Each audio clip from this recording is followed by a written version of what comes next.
From today, we are going to start grammar class. We will teach you everything in English from basic to advanced.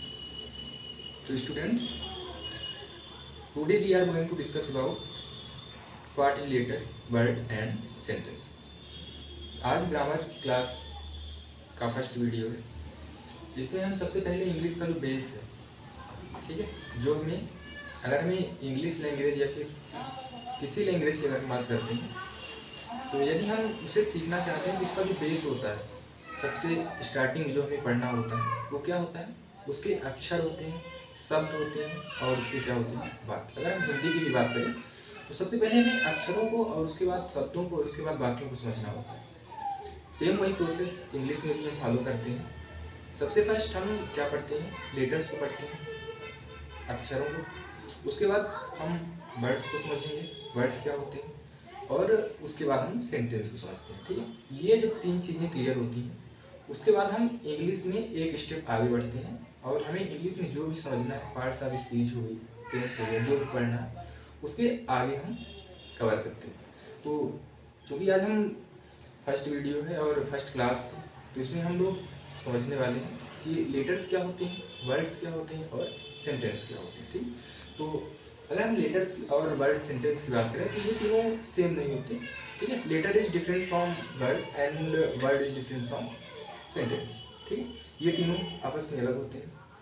सबसे first हम किसकी बात करते हैं, letters कि letters क्या होते हैं। ठीक, लेटर्स क्या होते हैं,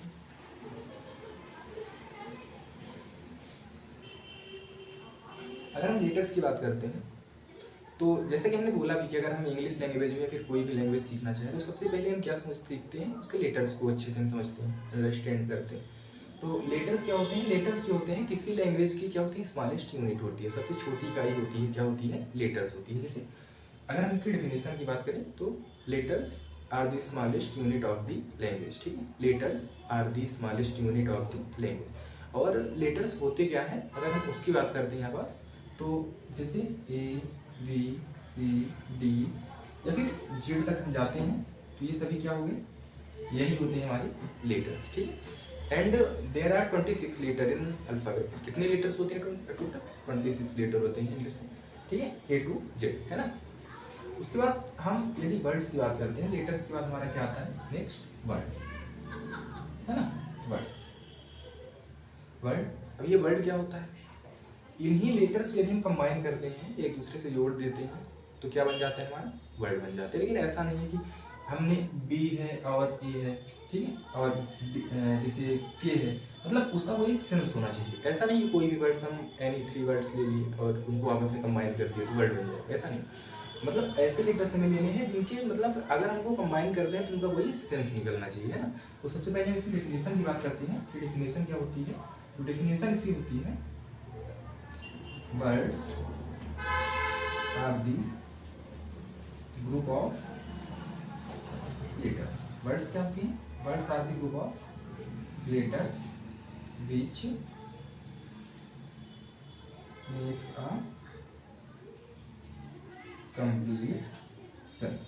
ठीक है, मतलब वर्ड्स जो होते हैं, लेटर्स क्या क्या होते हैं, ग्रुप होते हैं जिनका कोई सेंस होना चाहिए। ठीक है, बीच में एक सा कंप्लीट सेंस। ठीक, उसका कोई सेंस होना चाहिए। जैसे मान लीजिए, मान लेते हैं हमारे हाथ में क्या है, पेन है, ठीक, हमने बाज पहन रखी है। ठीक, तो अगर हम बाज भी लिखते हैं, ठीक, बाज, तो ये किससे मिलकर बना हुआ है, लेटर से मिलकर बना हुआ। कौन से लेटर से, डब्ल्यू है, ए है, टी है, सी है और तो ये जब सभी आपस में क्रिएट होगी तो ये क्या बन गए, ये जब लेटर्स आपस में कंबाइन हुए, जुड़े तो बन गए वर्ड, है ना।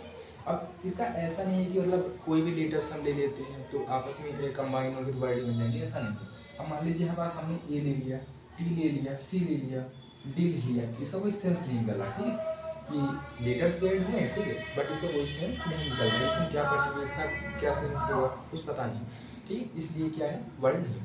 अब हमने क्या समझा, लेटर और वर्ड को समझा। अब इसके बाद हम लोग किसकी बात करते हैं, सेंटेंस की बात करते हैं कि सेंटेंस क्या होता है। ठीक, अगर हम सेंटेंस की बात करें, सेंटेंस क्या होता है, लेटर्स को कंबाइन किए तो वर्ड बना, और यदि हम वर्ड्स और लेटर्स दोनों को आपस में कंबाइन करते हैं तो क्या बनता है, सेंटेंस। एक डेफिनेशन अगर हम बात करें, sentence are the group of words which makes a complete sense. या फिर यदि हम दूसरी एक डिफिनेशन की और बात करते हैं, ठीक है, तो लेटर्स एंड वर्ड, ठीक, come together and make sentence. मतलब लेटर और वर्ड साथ में कंबाइन होते हैं और क्या बनाते हैं, सेंटेंस बना देते हैं। ठीक, जैसे सेंटेंस क्या बनाते हैं, मान लीजिए मैं क्या बोलता हूँ, मेरे पास एक पेन है, ठीक है, यदि हम बोलते हैं मेरे पास एक पेन है, तो क्या लिखेंगे, आई हैव अ पेन, है ना, आई हैव अ पेन हमने लिखा। तो ये आपस में क्या हुए, लेटर्स एंड वर्ड, लेटर और वर्ड मिलकर आपस में क्या बना दिए यहाँ पर, सेंटेंस बना दिए, है ना। तो ये क्या हो गया, सेंटेंस हो गया। अब इस वीडियो में हम लोगों ने लेटर, वर्ड और सेंटेंस को अच्छे तरीके से समझ लिया। अब नेक्स्ट वीडियो में हम लोग सेंटेंस को अच्छे तरीके थोड़ा मतलब और एक डीपली समझने की कोशिश करेंगे कि सेंटेंस के टाइप्स क्या होते हैं, कौन कौन से सेंटेंस होते हैं, और उनको एग्जाम्पल को अच्छे से समझें।